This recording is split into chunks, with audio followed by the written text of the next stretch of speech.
Hi, how are you? It is a big pleasure for me to introduce my good friend James Francum. He is a co-founder and CEO of GxP-CC, a life sciences consulting company, and we have the pleasure of talking to him today from Germany. How are you, James? Very, very, very well. Thank you. Excellent. Well, we're in the middle of this pandemic. Business conditions have deteriorated around the world. We're not really sure what we're looking at. Uh, why don't you talk to us a little bit about how you're looking at business conditions in Germany and specifically Right, where you're based? right. Okay, well, so we're about an hour away from Frankfurt in Germany, about an hour west of Frankfurt, which puts us right in the middle of Germany and France. Europe, very small environment. You can really see Germany's basically in the heart of the European Union with all the countries around. Um, when COVID hit, basically everything locked down overnight. There was a few emails, there were a few conferences, there were a few interviews, but it was clear something's going to happen. Schools closed, kindergartens closed.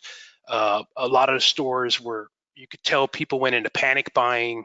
Anything from any sanitizer to toilet paper was basically the new white gold.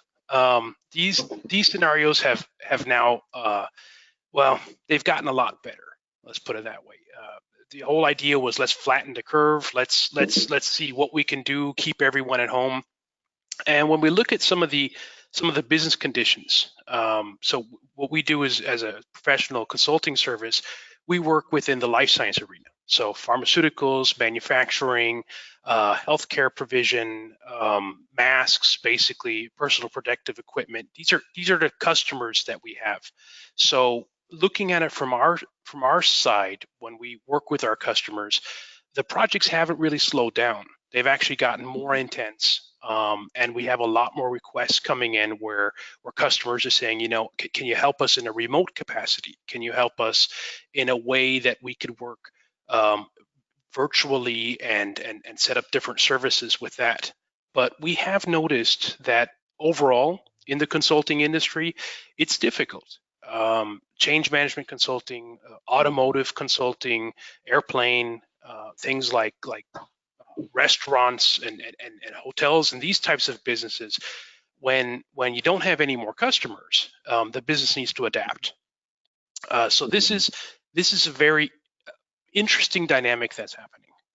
Just to give you an example, the hotel industry has slowed down, and some industries, instead of making soap and shampoos for hotels, have changed to make hand sanitizers. So they said, how do we adapt in our business structure to still help out the end consumer, the end customer, and how do we help to ensure the demand that is currently there?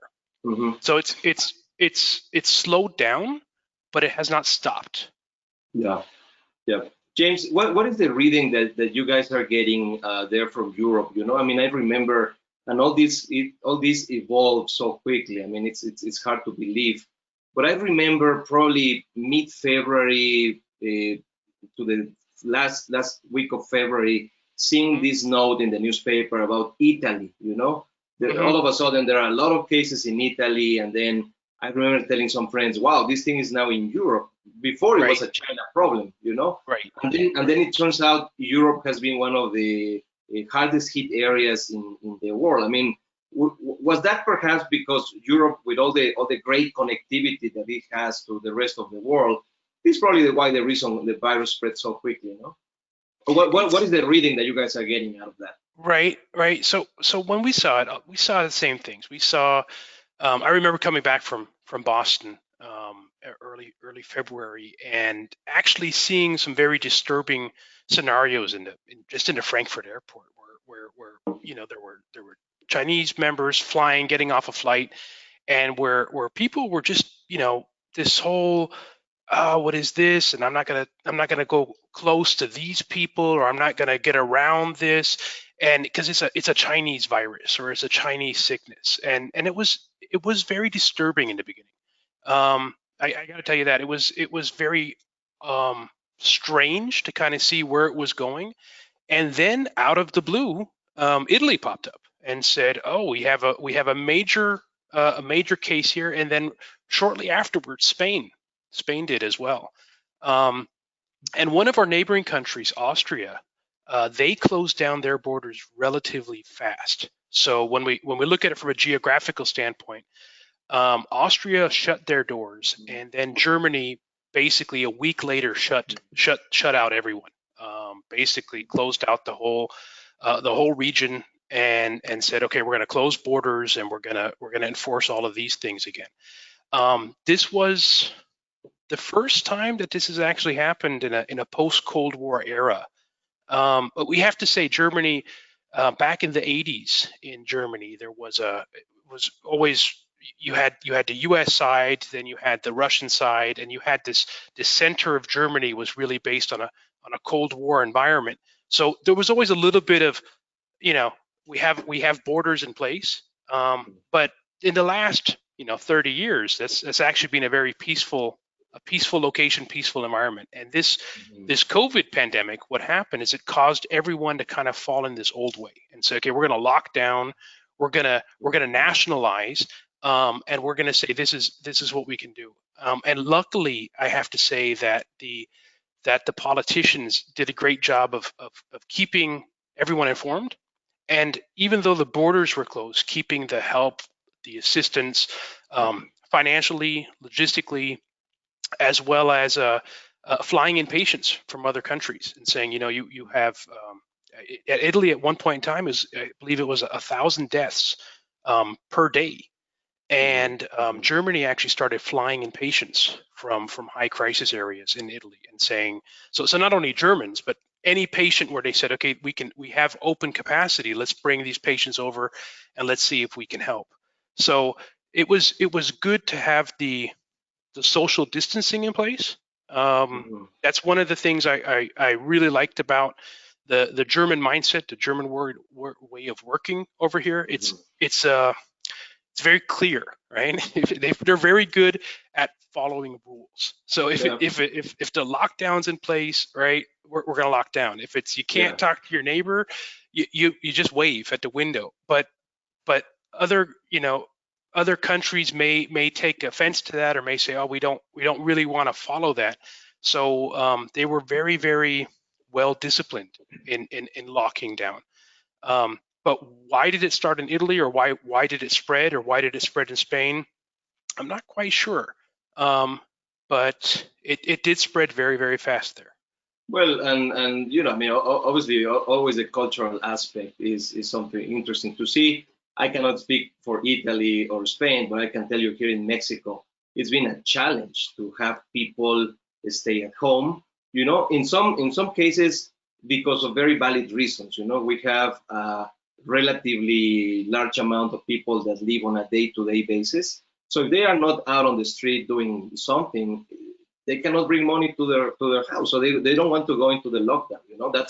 That's an important element. But also the lack of discipline. There's some people that are going to parties. People just don't want to stop. And unfortunately, we're looking at some big numbers now in terms of contagions and also people deceased in Mexico. Yeah. All right. Let me close with this question, James. What are you looking at from the government, the German government, in terms of support for companies? There will be a lot of economic impact for companies, cash flow issues, bad debt. Any talk about perhaps the German government taking equity positions in some companies, actually, in some industries? Yeah, well, there's a few things happening. When you look at the equity position, and it was just decided on, I believe either this morning or last night they were finalizing it. If we look at Lufthansa, one of the largest airlines around, a German-based airline, the German government has now secured an equity stake in Lufthansa. So they've basically secured a 20% stake and have said they'd like to expand it, if possible, to a 25% stake, which would give the German government voting rights on the board of Lufthansa.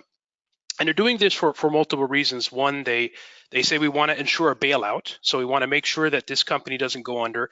And two, we want to make sure that no a third-party country can come in and buy out our airline. So this is very much a protective act to say let's invest money into this and actually take an equity stake of the firm. But what else is happening is, and it was two interesting developments. So in the beginning of March, the lockdown was issued, and then what happened is every day there was new information coming out. So new state information, new governmental information coming out for how to assist companies. They brought a process in which is very interesting. We have a site in U.S., we have a site in Germany, and so we can see the different impacts for our employees. And in Germany, we were actually approached by the government saying, if you need to bring your members to part-time, so you have a full-time employee, if you need to bring them to part-time, don't fire them. Don't let them go, right? Keep them aboard. We don't want the unemployment to go up. If you keep them on board and you need to reduce their times, we will pay the difference. So this is a very interesting concept that was built up. And the way it works is a company says, okay, I have an employee, they have to go to halftime. The company pays the full salary and recoups the difference from the German government in a form. This is basically something called short time work. So and they issued this for March, and they said this order, executive order, basically is available for the next 12 months. And additionally, what happened is there's a couple of government banks in Germany that were issued. One of them is the KfW, and it's a bank that was established after the wars, and it was there to rebuild Germany. And this bank has been funded with so much money. And we're talking about, I believe, 1.5 trillion euros that was actually pumped into this fund just in the last few months. And the reason they did that is they said, if you have a business that is struggling, or you have a business that is growing, or you have a business that needs capital, this bank will take 90% of the risk. So they won't assume 90% of the debt, but they will assume 90% of the risk, which makes the liability a lot lower, and the exchange of money through banks to lenders a lot easier for businesses. Mm-hmm. So exactly, these are two very interesting developments that have just happened in the last 4 weeks. Exactly. Especially I think the employment is going to be very difficult to sustain. And government should look at different ways of bringing those jobs back as quickly as possible, because then otherwise we're going to have a long-term impact in the economy, not only after the lockdown goes away, but if people don't have a job, the economy will do poorly for sure. James, thank you very much for your views. It's fantastic to have us with us. Great, thank you.